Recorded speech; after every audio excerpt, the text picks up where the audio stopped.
So, how to control your computer with your voice. Welcome to those of you who joined us. What we're going to look at today, very basic overview, but with your questions, probably we're going to be digging a bit deeper into some of the specifics. What are the options for controlling the computer with your voice? Who can it help? What are the costs? And then your questions. We're very interested in you sending your questions in. As I say, I'll manage that process as we go through and try and include answers that are relevant. And I will be trying to, summarize those as we go along. But at the end, we have 10 or 15 minutes set aside for some questions as well. So do save them up if you think of things that we haven't covered. Got four of us on the call today. Joe Beecham. Hi, Joe. Hiya. Could you tell me who you are and where you come from, Chuck? Sure. I'm Joanne Beecham. I am a workplace assessor for AbilityNet. I'm from Edinburgh and I do assessments in the workplace around Scotland, Northern Ireland, all the islands, pretty much anywhere that anyone needs some support, I'll head out and do it. Right. And hi, Robin. Could you tell us who you are and what you do for AbilityNet? So yeah, Robin Christopherson. I'm head of digital inclusion at AbilityNet, and my interests are. Oh no, sorry, wrong show. Okay. I'm Neil. Hello from Handsfree Computing. Could you just say a little bit about who Handsfree is as well, please? Hello there. Yeah, I'm from Handsfree Computing. We're a training provider that provides training on all assistive software for users. That's in the workplace or at home. That can be anything from voice recognition to text programs. Predominantly, I'm a trainer who goes out and trains at the workplace, but I also am in charge of training all new staff up on the assistive software as well. Great, thank you. And as you'll see as we start to go through the slides, we're going to be emphasising the need for follow-up training, and that this software doesn't just don't just pull it out of the box and use it. So we'll be coming back to discussions about training towards the end of the session. A little bit about AbilityNet. We provide services to help disabled people use technology at work, at home, in education, on the web.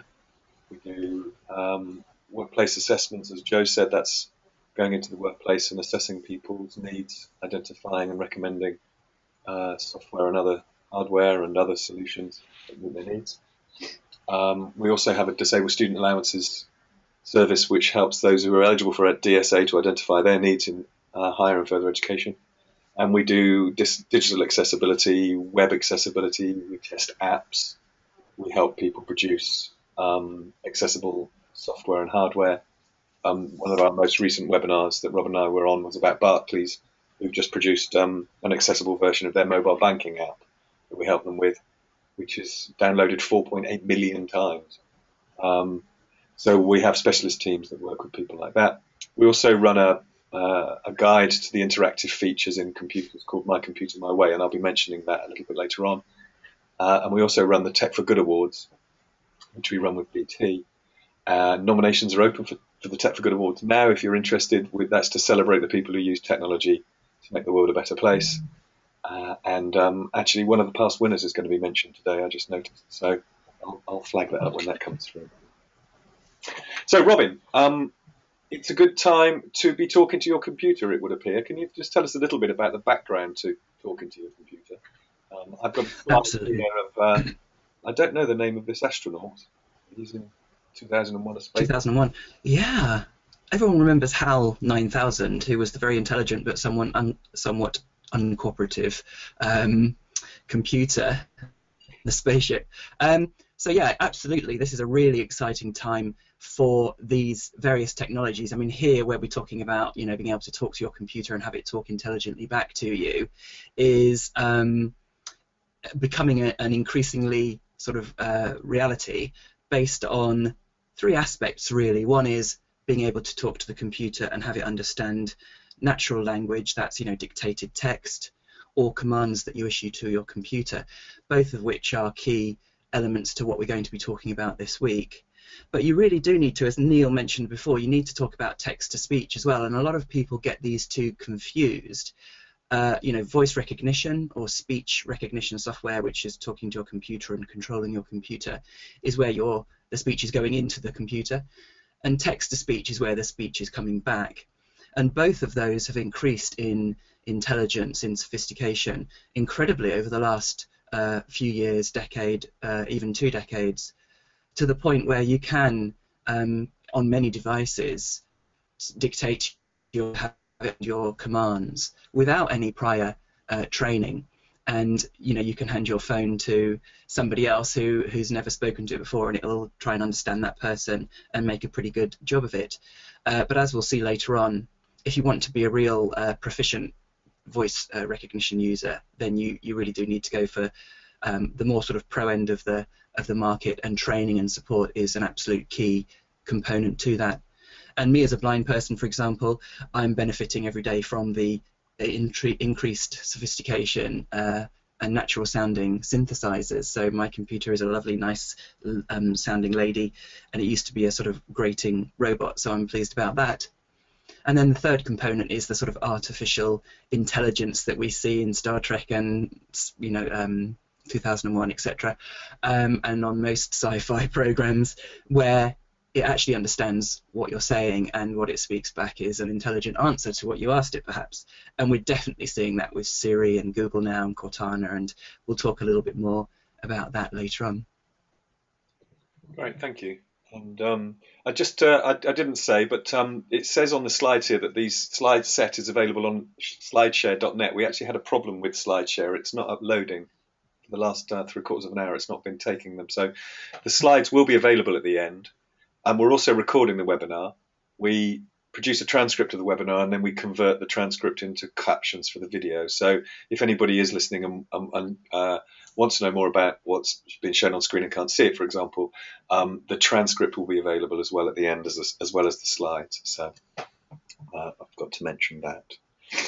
Okay, so in terms of what we're talking about today, moving on from science fiction, I think the point that we're going to be making is that this is a real practical option in the workplace. A lot of what we're doing in terms of supporting people in the workplace is trying to find solutions that enable them to work effectively and be productive. And talking to your computer and controlling the computer with your voice and using commands and dictation and so on. It feels very practical. And Robin, I was just going to ask you about that in terms of your own use of the iPhone, which I think possibly the last couple of years really it's become a very normal, straightforward thing for you to be using in the thing. I don't know how quickly that's been adopted, but it feels like it's a very straightforward thing now. It's built in and so on.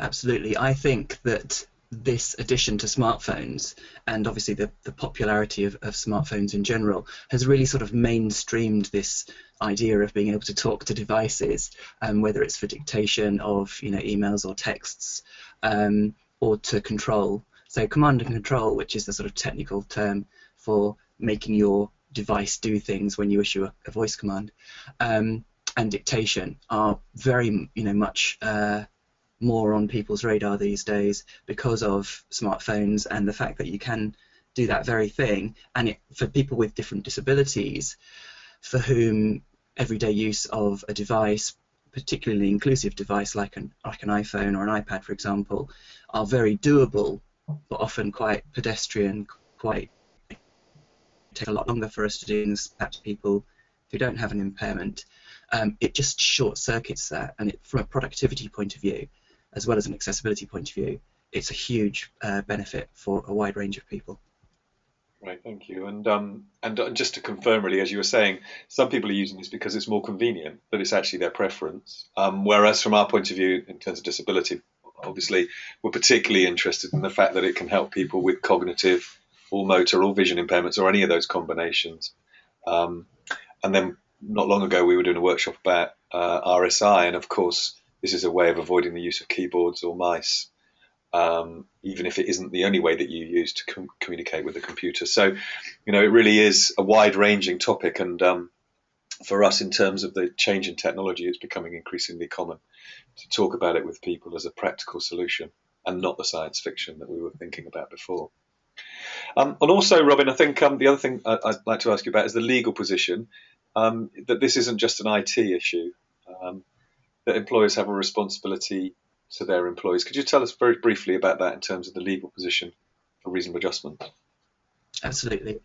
we sort of revisit this on a regular basis on our webinars, because it's really important to remind people that there's an awful lot that you actually need to do as an employer or as a provider of goods and services to make sure that you've taken reasonable steps to allow, to accommodate people that have a range of different impairments or disabilities, and providing the ability to be able to control your computer or dictate to your computer by voice is a very reasonable solution. Well, as we'll look at, often this is built in.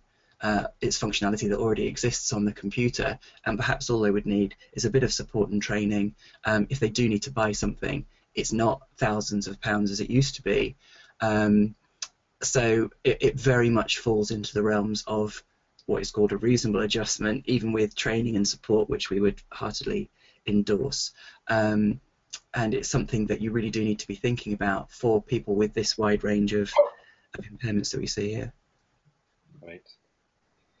And yes, and moving on to that, really, just in terms of the breadth of disability or impairment related questions that we get on our helpline, I asked the person who runs our helpline, Alex, to just let me know who he'd mentioned voice recognition to in the last couple of weeks, and this was his top 10: dyslexia, some people calling him with RSI, multiple sclerosis, people with MND, someone asking about a relative with Parkinson's, spinal injury, arthritis, lots of other hand or arm issues, dysgraphia, not being able to deal easily with images and it's related to dyslexia, and visual impairment. But he said, he talks about it a lot, and this is an issue which spans across a whole range of topics for us. And we have fact sheets up on our website, abilitynet.org.uk/fact sheets, and you'll find this topic mentioned in many other of our fact sheets as well. And just to emphasise how broad the value of it is, I think. And then equally, when we were talking about the preparation for this, we're talking about the fact that it may be something to do with your role. That doctors are using voice recorders to record, digital voice recorders to record their notes, and then that's being dictated and turning into notes. It could be built into your car. I'll come back to that one in a minute, Robin, because I know that you know more about that than I do. It may just be your preference that you'd like to be dictating emails when you're on the move. Or we also thought of authors and the fact that it might be a fastest way and most accurate way for you to be producing content in terms of speaking instead of typing. But Robin, tell me about the car, because I think this is just on the horizon, really, isn't it? That we're going to be talking to our cars a lot more and using similar technologies to the ones we're talking about today. Absolutely. So in recent years, cars have been adding in this functionality to be able to issue commands to control the media in your car, and some other functionality as well. And those were often proprietary solutions like Ford Voice Sync, Active Sync, and that sort of thing. Increasingly, though, we're seeing, with the popularity of smartphones and the fact that people know how to use them and would like to stick with them, thank you very much, to being able to integrate your phone into your car. And the most common or popular one at the moment is CarPlay, which is using Apple's sort of API way of communicating between the smartphone and the car itself. You'll have a button on the dash or on the steering wheel to evoke Siri, and using Siri you can open up apps, or you can start music playback, etc. And there are a few other buttons which are play, pause, fast forward, rewind and stuff. But more than that, CarPlay populates various controls on a screen on your dashboard, and the phone is basically sending stuff to that screen that is the sort of most commonly used things that you might want to do on your mobile device, the sort of things you're allowed to do as you're driving along. But certainly dictating texts and emails and firing up phone calls and having phone calls hands-free are very much part and parcel of what people are doing these days with this sort of integrated approach between their phone and their car. Yes, great. And I've just popped on to the next slide about the different tasks, and of course some of those tasks are sensible for you to be working on when you're on a car, and some of them aren't. But browsing the web, producing a letter or a report, sending messages, making a call, working on a spreadsheet, data entry. we deliberately chose a list of the sort of common tasks that people are doing in the workplace, just to show that people, you may have experience of using your voice in one particular setting, but really across a range of different tasks in the workplace, this is a very sensible and appropriate solution for all sorts of reasons. We'll come on and have a look at some of the options now. Robin's mentioned this distinction between voice to text and text to voice. And really what we're going to be talking about today is dictation, so being able to speak into the computer to produce notes, and also command and control, so to tell it that you want to do something, to open a program, or to send an email, those sorts of things. And that's distinct from reading from the screen, the text to voice that your phone or your computer may be capable of. But before we jump on from that, because we're not going to cover it much, Robin, can you just briefly describe what you can do in terms of reading from the screen? I know that you use software like JAWS or VoiceOver on the phone, for example. That there's quite a number of choices there, I know. Yeah, and this is a really important area, although it's probably niche enough that it doesn't warrant a huge amount of time here. But for people that have a multiple disability in particular, so if you've got a significant vision impairment and a significant motor impairment, then you may need to combine the two. And in something like the Mac, the current, recent versions of Mac OS X, you can do that with all the built-in stuff. So you can fire up VoiceOver with Command F5, that's built into every Mac, and then you can activate the dictation function. I think by default it's by just holding down the FN key, and as you dictate or issue commands, everything the text phrases that you've dictated or the commands that you've issued get echoed back to you automatically using VoiceOver. If you want to recreate that on Windows with Dragon or Speech, then you would screen reader like JAWS, because the built-in screen reader is still very basic, and the two don't play well together automatically like they do in the Mac, as I just mentioned. So you'd have to then buy a third-party sort of bridging solution like JSay, and that then allows, it makes everything be echoed back automatically. And so for somebody who is paralyzed and blind, like my sister, for example, this is her solution to be able to control her computer by voice and have everything spoken back to you. So even though the two are quite distinct, sometimes they do work together and really help overcome sort of multiple, quite complex disabilities. Great, thank you. And we've pulled up, I've got some screen grabs here of Cortana, Siri, and Google Now. And of course, this is a slightly different take on command and control. This is actually linking into the artificial intelligence. So it's not just the fact that you can say something, but it says something back to you, and it can interpret your questions. And I guess this is also the cutting edge at the moment in terms of taking control of your computer. What sorts of things do you use Siri for, Robin, as an example? I think it's probably more a case of what I don't use Siri for.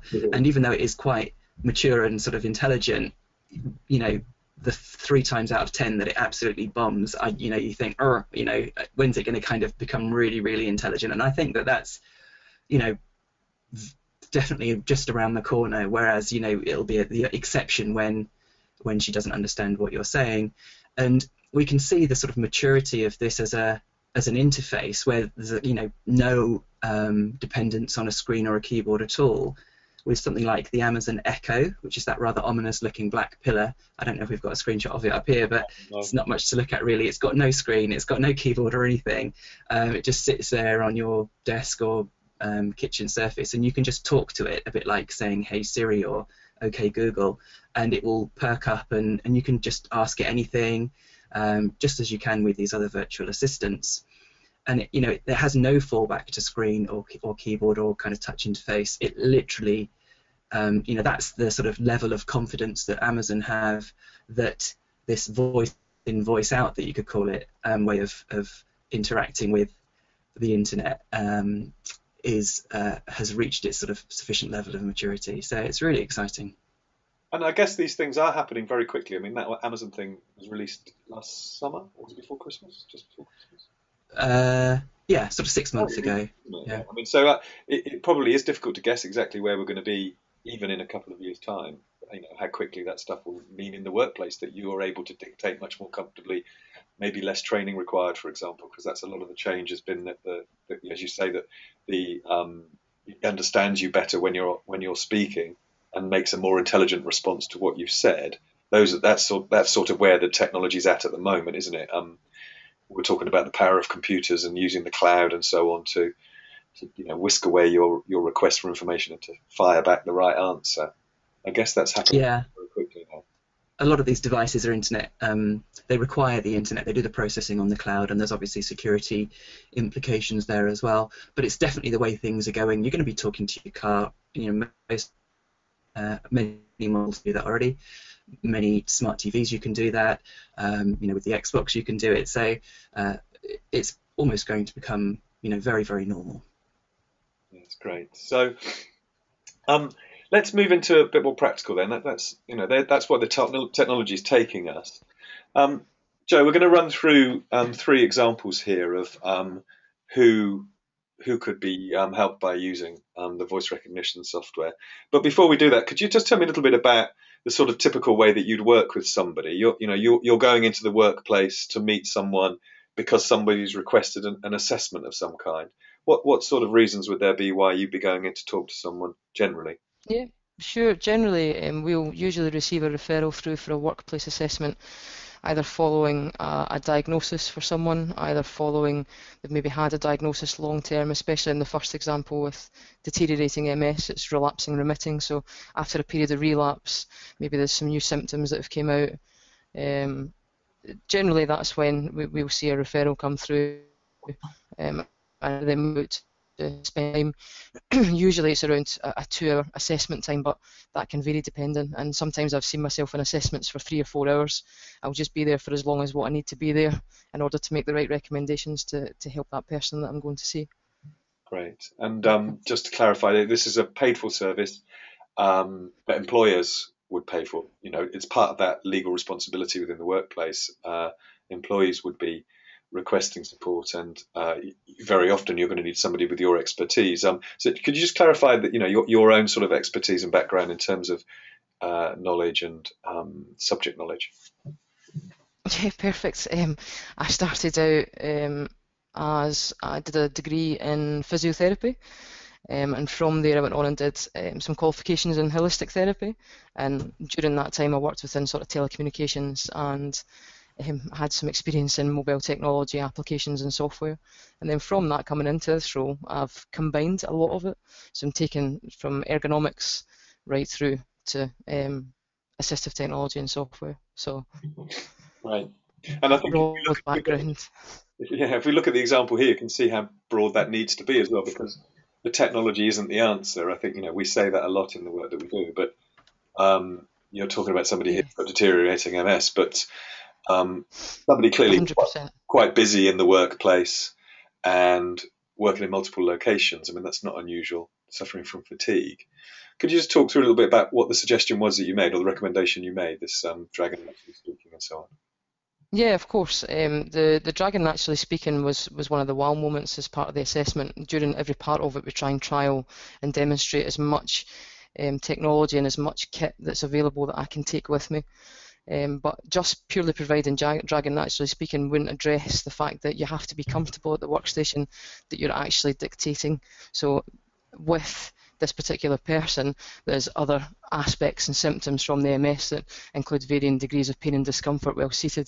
So it was really important to address to make sure that this person has the correct ergonomic chair with the correct level of support, so that they're in that nice working environment and have the concentration and to be able to use the software correctly. And again, looking at other things as well as an ergonomic keyboard and an ergonomic mouse, because with this particular person, one of the main reasons for the dragon naturally speaking is fatigue, and when it gets to a certain level of fatigue, then the productivity level decreases and they're not able to use the keyboard or the mouse as well with sort of fine motor detail. So being able to bring that into play gives more than one solution, basically. So having an ergonomic keyboard and mouse, but then having the backup of being able to use Dragon naturally speaking is brilliant. And again, looking at it for a sort of holistic view of that person, being able to travel to multiple locations, it's also important that they can actually take the equipment that they need to have to that location without having to carry it or have something too heavy on their back or have a keyboard that's bulky or So looking at mobile office working setup, so having the right rolling laptop Right. bag or a stand or a lightweight keyboard that can be easily set up to use. So yeah, a whole lot. It needs to be the whole picture. Yeah. Well, I think equally, I'm step on to the next one, and somebody we've said is Helen. These are all made up, of course, just to be clear for people. These are real people that Joe has seen, but not their names. A different set of issues here, but again, a holistic solution needed, not just talking to your computer, of course. Yeah, with this one, the inbuilt speech recognition that's already built into Windows, and Windows was what she was using as part of her working environment. It was instant, which meant I could put that recommendation in place, and she was able to use it instantly before I left the assessment. And looking at the spinal injury that she'd had a disc removed from her back, and had limited time sitting before she was too uncomfortable and had to then stand up. But standing up didn't alleviate her symptoms. It was more the process of moving around. So looking at Windows speech recognition, part of her job role was doing a lot of reports, a lot of emails, so a lot of prose text that would require you to sit down for periods of time typing. But providing her with a wireless headset meant that she could use the Windows speech recognition while walking around the office, and that she hadn't sit back at the computer was just to tidy things up and get things sent across.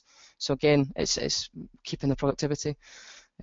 But looking at the other side of it, you've got to look again at a chair, making sure that she's comfortable, that the chair she's got has got the right support for her back condition, things like a footrest, making sure she takes the right workstation breaks and DSE breaks away, and also a sort of setup and maintenance, so a full DSE workstation setup, screen height, keyboard positioning, mouse positioning, chair height, desk height, making sure everything's suitable, but also adding in this added Windows speech recognition.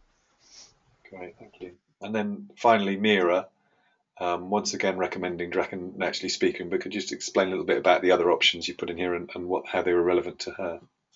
Yes, well, Mira, we're looking more from moving away from physical disability, and Mira has dyslexia.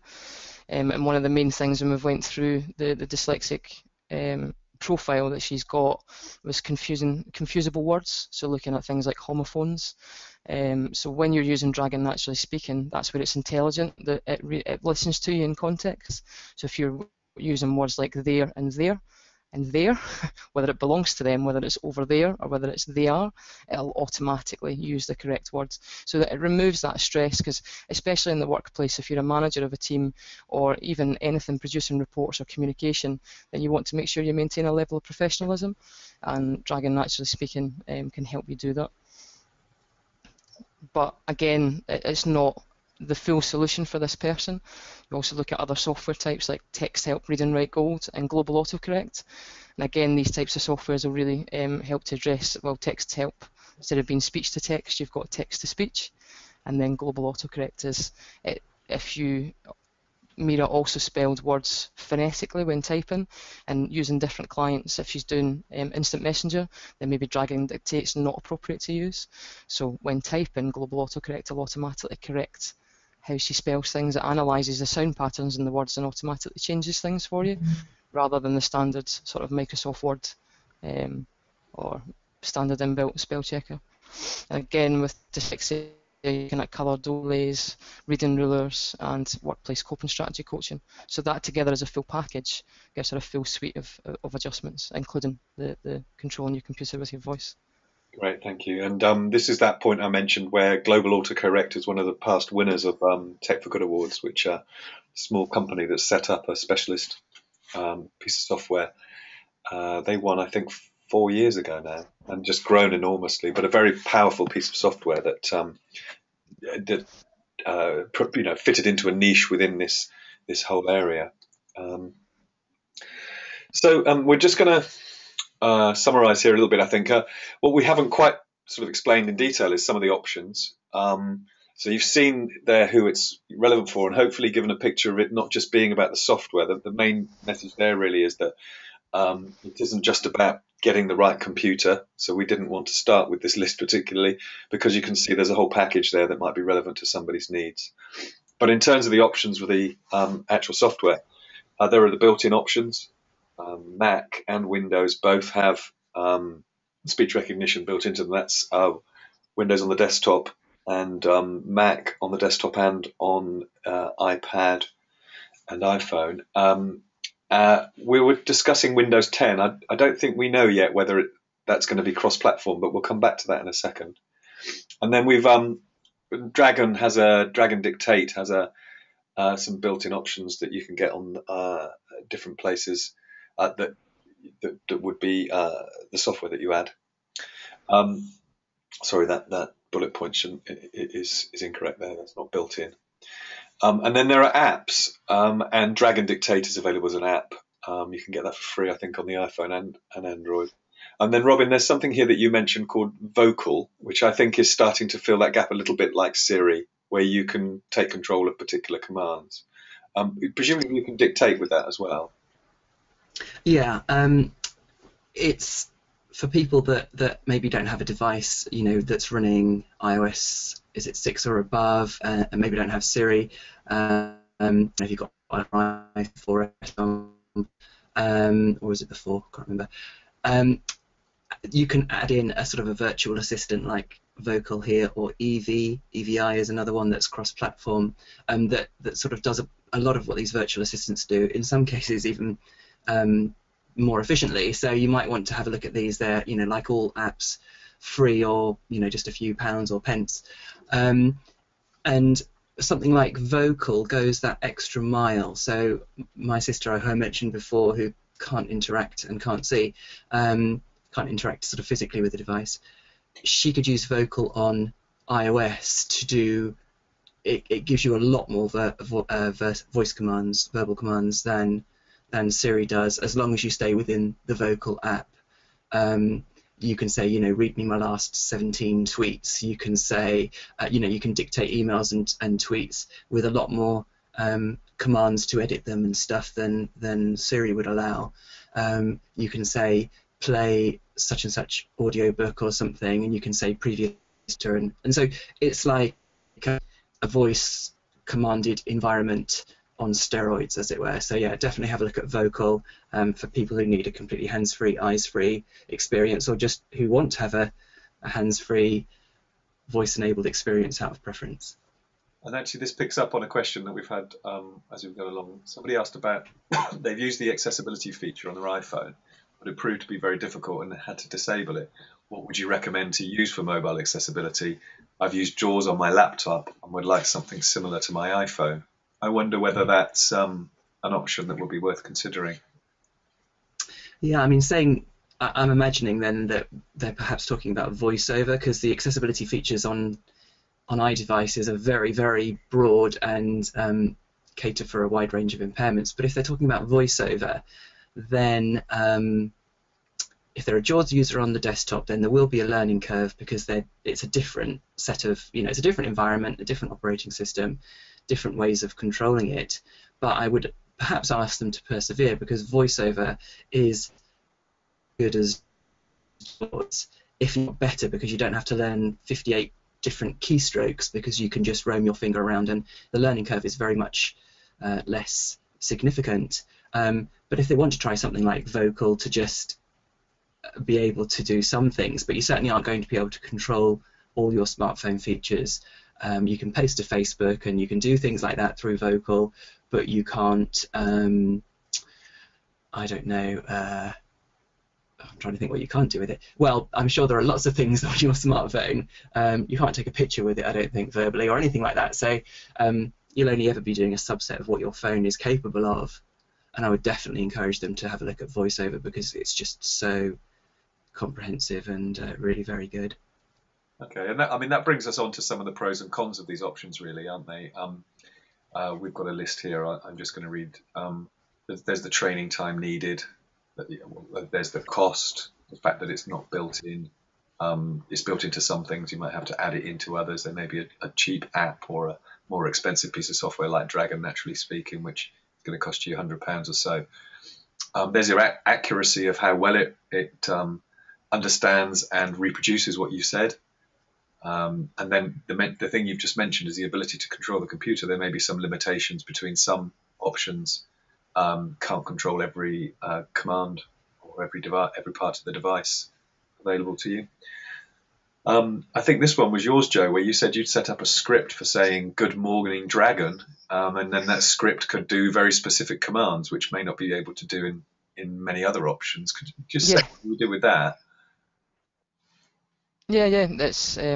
I've set up a script on my Dragon that when I say good morning Dragon, it'll open the 5 programs that I would usually open up to work on a daily basis. So rather than have to actually go and find each of those programs, you can script it to find the location and the pathway for each of the programs and just open them automatically for you. Okay, thank you. And So then it can, and templates as well. That's also relevant to Dragon, isn't it? That you can template certain things and link it. yeah, you can template and then set them to a keyword so that if you say that keyword, it will send the Dragon keys and input that template. Yeah. So you use the same paragraph all the time, then you don't have to retype it Well, or redictate it. Well, I mean, I think across the options, it's clear that there are many options, and I think that I mean, the reason we mentioned Dragon is because often in a workplace, it's got those capabilities, and it's the relevant thing to suggest. Which is really where Neil, you come in here. I think about what hands-free computing does is actually helps people learn how to use those tools, and that covers both hardware and software. You encourage people to train the software and adapt their workflow, maybe adapt their workplace. Could you just explain a little bit about what your work actually includes and you know, typically how long you're spending with somebody in terms of their training time needed to learn how to use this stuff? Yes, so I mean, we'd be allocated a client, and we'd go into their workplace, or sometimes we do training at home. And then what we would do is, according to what software that they've got, if it's voice recognition software, it will most probably be Dragon Naturally Speaking. And then we would set a voice for them, take them through basic dictation techniques, and then start applying it to their actual workplace and the systems that they use on a daily basis. And that involves not just navigating around the system, but depending on their condition, we might need to actually program Dragon so it can perform tasks with just one voice command, so they can get around and open up programs, do various tasks much easier. And it's all about just making sure that their working life gets a lot easier and more practical, and that they can then increase their productivity and ultimately hopefully increase their self-esteem. Right. And in terms of what you're typically working with, you mentioned Dragon. Are you teaching people how to use their phones? Are you sort of stepping into using iPads and tablets a lot more? Are you seeing those sorts of applications being requested in terms of workplace? Yes, definitely. Yeah, I mean, we're starting to train a lot more on the tablet devices. There's some fantastic apps on the iPad at the moment, voice recognition and text-to-speech ones are really great. It was just yesterday I did a whole training session on the iPad for someone who works in a school with dyslexic children, and it opened up a whole new world for her. So she was more than happy with that, and the capability of these apps is just getting better and better. And then in terms of what your actual day-to-day activity consists of, we were talking about this. Is you've got this acronym name? Presumably, this is where the top tip stuff's come in terms of what you actually need to do to learn how to use this stuff for real. Is nurture, accuracy, memory, everyday tasks. Can you just briefly explain each of those to us? These are the sort of key issues that come up after we've done a training session for the first time, and when the user's starting to use it on their own in the workplace. I mean, one of the first one there, nurture. It's all about, I mean, Dragon. If you think about Dragon as someone who's starting a new job, I mean, they've got a lot of experience in that field, but they've got a lot to learn, and they just continue to get better and better. And that's the way that you can view your voice recognition profile. Every time you use Dragon, it just gets better and better, but you have to correct it in the proper way. And it's getting into that way of working to make sure that your experience with Dragon will just get better and better on a daily basis. And correcting Dragon means that it starts to learn your voice, and the accuracy will just improve on and on.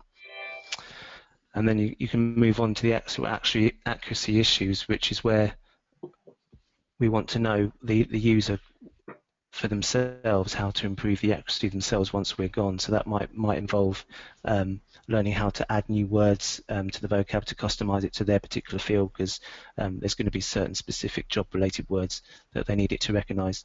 And with Dragon, it's all about perseverance. Dragon can do pretty much anything that you want it to do with text. So it's all about knowing how to do that and knowing where to find it within the software. And that's why training is really key, and to go back every couple of weeks for the amount of sessions that they've been allocated to reinforce these issues.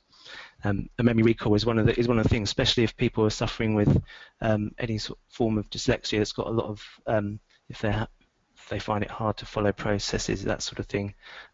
That's where it's really key for us as trainers to find techniques of getting people to learn and to be able to recall how they can find these commands that are specific to them for Dragon.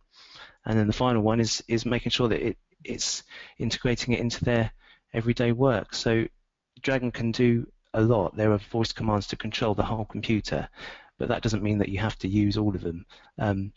It's all about tailoring and finding the key commands that people are going to use, which are going to help them in their workplace. And it does seem daunting at first. There are a lot of things that need to be set up, but once you customize it, it can be a life-changing experience. Great, thank you. And I know that you spend some time with people. What would be an average time, do you think? Is there an average that you could say that somebody might take to really get up and running and fully familiar with all of this? And presumably it's not just a number of hours, it's an elapsed time as well, a couple of months worth of getting at it. Yeah. If someone's been allocated Dragon, we would recommend them to have at least 2 sessions, which we deliver sessions in half-day sessions, which are 3 hours long. That's the minimum time really to cover Dragon, but I would really think that up to 4 or even more, depending on what their needs are, to really get to grips with Dragon. And it's also a matter of the employers recognizing that once someone has had the training, it doesn't mean that the user is instantly an expert on Dragon and they can do absolutely everything. It's making sure the employer still gives the employee some time to learn the software and integrate it in there, and then once that's done, then you'll see productivity start to increase. And we've pulled up a slide there of or a screen grab from your website. You've got some tutorials and other information up there to introduce the topic, I think, which is the one here about Microsoft Word. Yeah, we've got a lot of demos on our website at Handsfree, which show the ability of Dragon and what it can do within the Microsoft Office programs. There's commands to do a lot in there, but there's a lot of resources on the internet. If you are setting it up for yourself and you are not having training on it, then within Dragon there are interactive tutorials, or there's some resources on YouTube that you can find about. Just type in there setting up my Dragon voice profile and you'll get a whole list of helpful videos to watch there if you are setting it up on your own. Ones on our website are very informative. Great, thank you. I'm just getting a top tip coming in here. Please tell people to use external sound card when using Dragon via a laptop. Too much current leakage causing sound quality to drop. Don't use stock mics, noise cancelling type best. Is that your experience? Yeah, it depends what sort of headset you're using, because if you're using the standard mic in jacks, then yeah, they're right. You'd want to use an external sound card that they would plug into that, so it would be the sound card into a USB microphone, and that does improve the accuracy, yes. But if you're using one that is already USB, a noise cancelling one, then the voice accuracy on those are pretty good straight out of the box. Okay, thank you. Often those USB headsets have a sound card in the either in the USB jack, or they have an external. They're basically an external sound card. So yeah. Okay, just conscious of the time, I'm just going to finish on this one and then we'll move on to some questions. I've got a couple of things sitting here waiting to be asked. You've mentioned, Neil, the stuff that's on your site and on YouTube about Dragon, and of course there's lots of other advice on websites that's free about picking up and using this sorts of software. What AbilityNet has is My Computer My Way, and that actually has a section about talking to your mobile or tablet or talking to your computer. That's completely free. It's on our website at mycomputermyway.com, and it includes screen grabs and instructions of where to find the specific commands and changes that you need to do in terms of the preferences for all of the mainstream operating systems, including desktop, tablet, and mobile. So Windows, phone, Windows 8, OS 10, iOS 8, and I believe Android up to, what's the most recent one on Android? Lollipop 5. Is it KitKat? Lollipop 5. Lollipop. So yes, I think we've got Lollipop in there now. So do have a look at that if you haven't seen it before. mycomputermyway.com. All sorts of different advice and information there, and top tips about which button to press and which menu to use to switch on a particular feature. Good question here. Somebody wants to know what a sound card is. Could either Neil or Robin explain themselves? Yeah, so computers either have a sound, the ability to produce sound and to analyze sound input is basically what a sound card is, and often they're either built into the motherboard, or that you sometimes you can have a separate sound card that increases, and that can be built into a PC. It's one of the slots that you can buy an extra sound card for 20 quid or so, and that can really help. With a laptop though, you can't really buy a card and put it in, so you'd have a USB one. But the most cost-effective way, and if you give AbilityNet a call, we can advise you on, or Handsfree, a good headset that has a USB jack. You plug it into a USB port, and it has that super duper sound card built into it that will give you the level of sound processing that you need to really fly with voice recognition. And how much are you talking about, do you think? Any idea?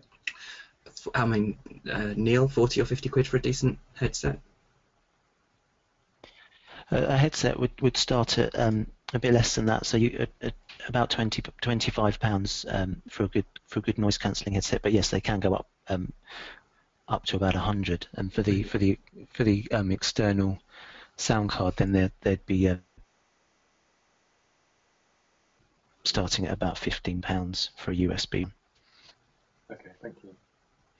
Great. So I do recommend go and have a look at My Computer My Way, by the way. There's loads of stuff in there if you haven't seen it before, because there's lots of top tips that we've mentioned here that we pick up on by working out which particular system you've got and which particular thing you're trying to do.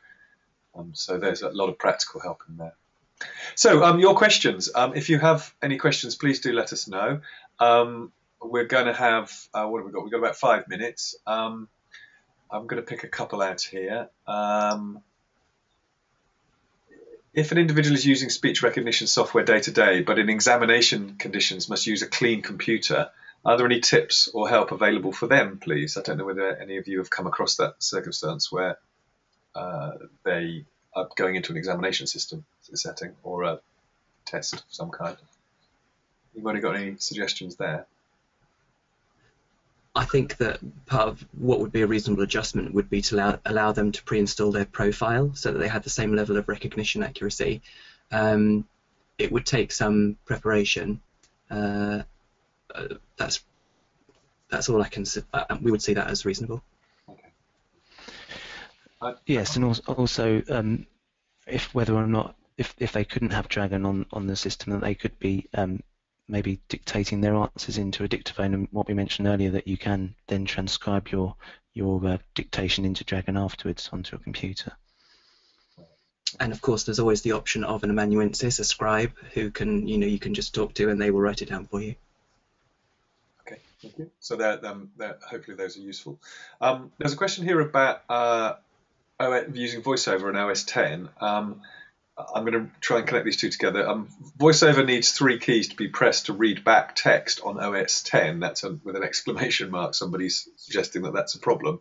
And then the next bit says, is there an alternative trigger? When I assume those two are related. Paul, excuse me if I've got that. I know exactly what they're talking about. You have to hold down these VO keys, which is Control and Option, and then you're using the left and right arrow keys or the up and down arrow keys or various other keys. Quick Nav is a way around the arrow key. Or just press down the left and right arrows together, and then you enter into quick nav mode, which is like locking down those VO keys, and then everything you press you're doing like as if you're holding down the VO keys. And then if you want to go out of quick nav mode, you press you press the left and the right arrows together again, and it'll say exiting quick nav or something. And a click when you're in that mode, the up and down arrows pressed together is like doing a click or a VO spacebar. So it's you can practically do everything just from those 4 arrow keys. That would help reduce that by about 90%. Great, thank you. I hope that's useful, Paul. And I noticed that I got the question right, so let me know that I got the right answer as well. Another one here, final one, I think. When is voice recognition not the answer? Is there a time when it may be too difficult or wouldn't be something that we would recommend? I don't know whether Joe or Robin, are there times when you don't think an assessor is going to be suggesting that within the workplace? Well, for myself, it can be a solution if you're in a busy call centre environment, or if there's a lot of work colleagues around, or generally the person, you show them the software but they'll be too embarrassed to use it, so that's when you'd have to look at other solutions. Absolutely, and just to sort of reinforce that, we wouldn't want to impose technology, and this isn't a simple solution, it's quite a complex solution, hence the training and support required. We would certainly recommend that we wouldn't give it to somebody who was doing okay with other solutions, and we're trying to force it on them to say that you could be even more productive with this. We went to assess somebody who didn't have any arms at all, and they had the keyboard on the floor and a trackball on the floor, and they were doing it with their feet, and we were all set to recommend voice recognition to revolutionize their life, and came away recommending absolutely nothing, because this chap was typing with all 10 toes. He was doing really fine. So we wouldn't want to impose technology for technology's sake. For many people, it'll be revolutionary. For other people, just if you're in pain or discomfort, you might want voice recognition or a more ergonomic keyboard, a more ergonomic or alternative pointing device, etc. Great, thank you. I've just launched a poll asking you how useful this webinar has been. It would be great if you could let us know now any feedback that you have. Just use a full poll, and we will be sending notes around. We'll be sending email to ask your feedback, and just to emphasise that this video, the webinar is being recorded and will be available on video. We post that to YouTube with captions once we've transcribed it. The transcription is also available, and all of that information will be sent around to all of you. And when I get SlideShare working, I'll post up the slides on SlideShare as well, which hopefully will be shortly after this session finishes. We have 3 more webinars in this series of workplace webinars, where we've been looking at disability in the workplace. We've got how computers can help reduce stress at work on the 12th of May, dealing with visual impairment in the workplace on the 9th of June, and dealing with hearing impairment in the workplace on the 7th of July.